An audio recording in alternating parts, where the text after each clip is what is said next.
একটু খেয়াল করলেই দেখবেন সমাজে এমন কিছু মানুষ আছে যে মানুষগুলোর অন্য কারো ভালো কিছু তার পছন্দ নয়। কেউ একজন হেঁটে যাচ্ছে, ওই হাঁটা পছন্দ নয়। কেউ একজন ভালো একটি পোশাক পরেছে, সেটা পছন্দ নয়। কেউ একজন সুন্দর করে কথা বলছে, সেটা তার পছন্দ নয়। কেউ একজন কোনো একটি ব্যবসায় সফলতা পেয়েছে, সেটা তার পছন্দ নয়। অর্থাৎ কোনো কিছুতেই তার ভালো লাগা নেই।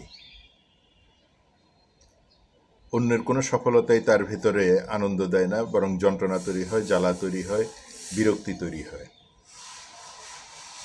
এরকম যেমন সমাজে আছে, ঠিক তেমনি রাষ্ট্র কাঠামোতেও আছে। যারা রাষ্ট্র পরিচালনার দায়িত্বে বারবার ঘুরে ফিরে আসেন কোনো না কোনোভাবে, তাদের মধ্যে আছে, আমাদের রাজনীতিবিদদের মধ্যে এটা খুব বেশি করেই আছে। নির্বাচনের আগে যখন নির্বাচনের প্রচারণা চলছিল, তখন বিএনপির পক্ষ থেকে বলা হচ্ছিল যে তাদের প্রধান প্রধান কর্মসূচিগুলো কি, এর মধ্যে ছিল ফ্যামিলি কার্ড, কৃষক কার্ড। ফ্যামিলি কার্ডটা নিয়ে দারুণভাবে আলোচনা চলছিল জনগণের মধ্যে। জনগণ এটাকে রাজনৈতিক দলের কাছ থেকে এক ধরনের স্ট্যান্ডবাজি হিসেবে দেখছিল কিনা, এ নিয়ে ব্যাপক আলোচনা চলছিল যে এই ধরনের কথা বলে আসলে রাজনৈতিক দলগুলো ভোট ক্যাশ করতে চায়, কিন্তু নির্বাচিত হওয়ার পরে এর ধারে কাছে দিয়েও কেউ হাঁটে না, কারণ এটা অনেক টাকার বিষয়। 4 কোটি পরিবারকে ফ্যামিলি কার্ড দিবে এবং সেখানে ন্যূনতম একটি টাকার পরিমাণ 2,000 বা 2,500 টাকা। এটা কিভাবে, কোথা থেকে আসবে, এই প্রশ্নগুলো ছিল। এবং বিএনপির প্রতিপক্ষ 11 দলীয় জোট, তারা তো এই ফ্যামিলি কার্ডের বিপক্ষে দারুণভাবে অবস্থান নিয়েছিলেন। অর্থাৎ ওই যে ভালো কোনো কিছুই ভালো লাগে না, সুন্দর কোনো কিছুই ভালো লাগে না, সেটাই তারা প্রমাণ করছিলেন।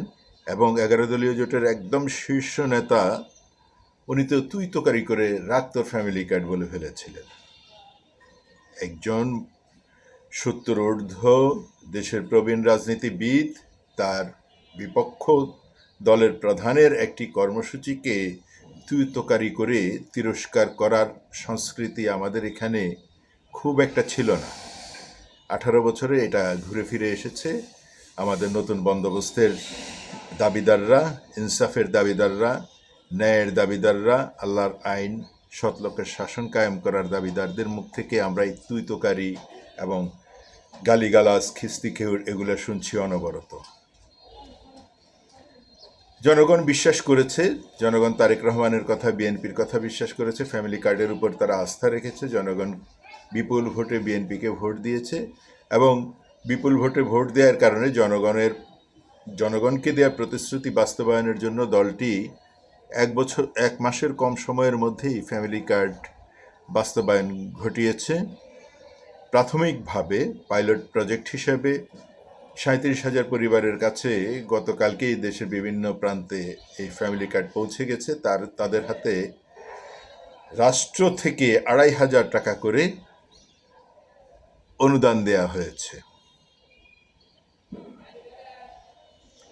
এই যে একটি দল প্রতিশ্রুতি দেয় জনগণকে ভোটের আগে, এবং তা ভোটের 1 মাস পার না হতেই, সরকার গঠনের 1 মাস পার না হতেই সেই প্রতিশ্রুতি তারা বাস্তবায়ন করতে সক্ষম হয়, প্রতিশ্রুতি বাস্তবায়নের পক্ষে অবস্থান নেয় এবং সেটা জনগণকে দারুণভাবে আশান্বিত করে।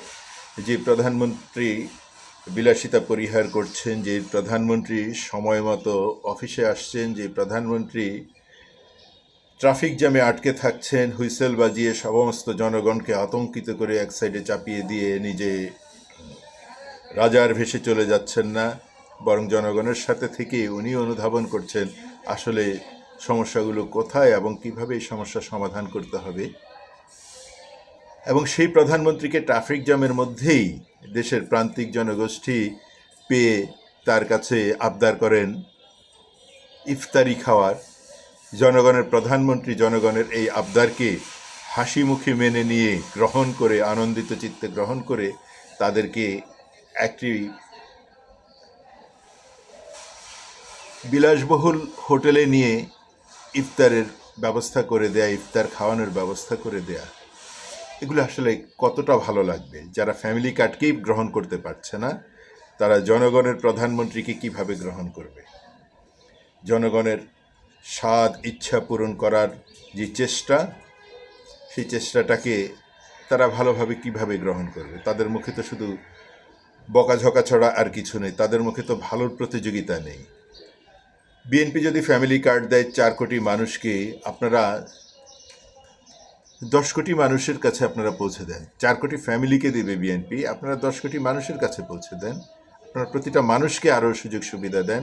বিএনপি 2,500 টাকা করে দিচ্ছে, আপনারা কেন প্রতিশ্রুতি দিতে পারলেন না এটা আমরা 3,000 দিব বা 3500 দিব, 4,000 দিব বা 5,000 দিব?